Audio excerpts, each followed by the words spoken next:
iki kibazo kijanye n'impunzi zihunguka ziva muri Tanzania iyo zishitse Burundi imbonerakure zirazitoteza zikazikekeza agira bati none mwari mwagiye gukora iki ko mbona bamwe bavunaguritse mwabaye iki ko bamwe mutashe mucumbagira mwabaye iki abantu rero urumva iyo bataha bari muri mwe nivyo canke babona ivyo iwabo bibyo ibibazo vyinshi. Ikibazo ca mbere kivyuka ni ingene mu Burundi abarundi barimwo barata ikintu citwa ubuntu, aho kubabazwa nuko mwene wanyu yari yarahunze yarabayeho nabi ukanezerwa nuko avuye muri ubwo buhungiro aje muhira, wewe ucuvuga uti mbega wagarutse wari wajanywe n'iki.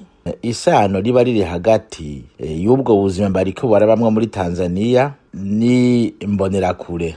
Arumvise yuko muri Tanzania impunzi zaho Nyarugusu, Mutenderi bamererwa nabi, ubuho bagize imisi baturirirwa amazu. Nagira kandi mvuge nti leta ya Tanzania na leta y'u Burundi nahise nibasubire kandi bahure bavugana ico kibazo, bareko ari ngo gutorera umuti mu buntu, batariko baragitorera umuti mu bukoko. Ubona neza yuko ari gumenga buranga ayo mareta, aho kumva ko ari kibazo c'abantu, kuko impunzi n'umuntu si gikoko. Kubera izo mvo ndifuza ko izo nama za nyabutatu zisubira zikakorana kugira ngo bige ico kibazo.